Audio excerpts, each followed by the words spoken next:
I'm going to do the stress the deal. The key to all of these, the whole presentation is how do we make it not sound scripted, right? And make it normal, like we're talking to them and not at them. So we left off with the qualifying question. I'm going to stress the deal, and then I'm going to explain the psychology behind it. So it's normally $350, but because of Sam's, it's just $189. Now that includes the key, the remote, the cutting, the programming, and the warranty. That's all included. How it works, super simple. If you want one of my last ones, I give you a coupon, you pay Sam's, we just do the work. Would you like your coupon to get one of my last ones? Okay. Now, I'm going to explain the psychology behind it, okay? When I give them the high price, so after I did my qualifying question, I just go into the stress of the deal, right? So it's normally $350. My hand is right by my eyes, not here, not down here, because we're making eye contact because it builds trust. It's normally $350. You gotta pause after that, and I got a reaction out of them, right? You need a verbal or non-verbal, because the first price is always gonna stick or shock them. It's human nature, right?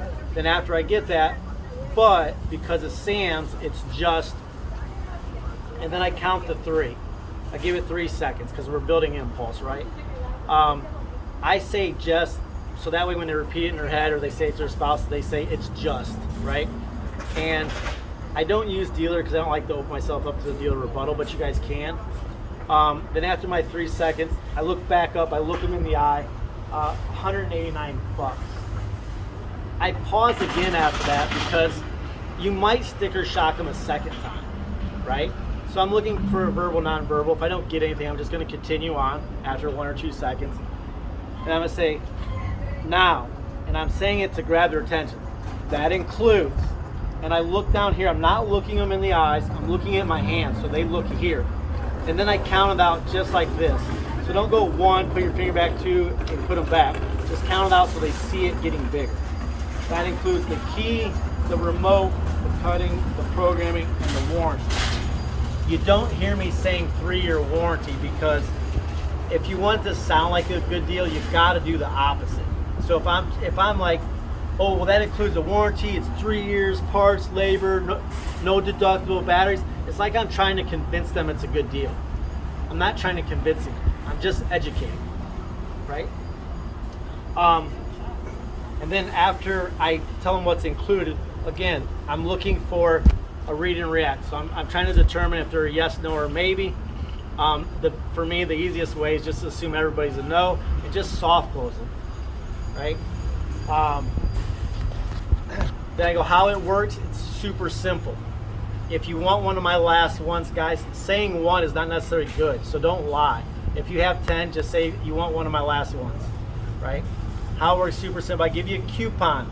You guys should print these. You're missing the boat if you're not. You see me doing the body language.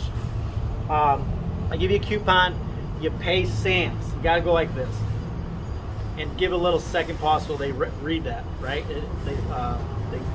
You see that they registered, right? You don't pay me. We just do the work, and then you gotta do the head nodding. It's like, would you like your coupon to get one of my last ones? You see them like nonchalant, like I don't care. And then you just sit there until they answer. And then sometimes if they're gonna say no, I'll say, well, would you like them, that way you don't have to make 2 trips like I'm doing them a favor. If you don't use them, it's no big deal. And then at least I got them thinking about it. So that's how you go to the close.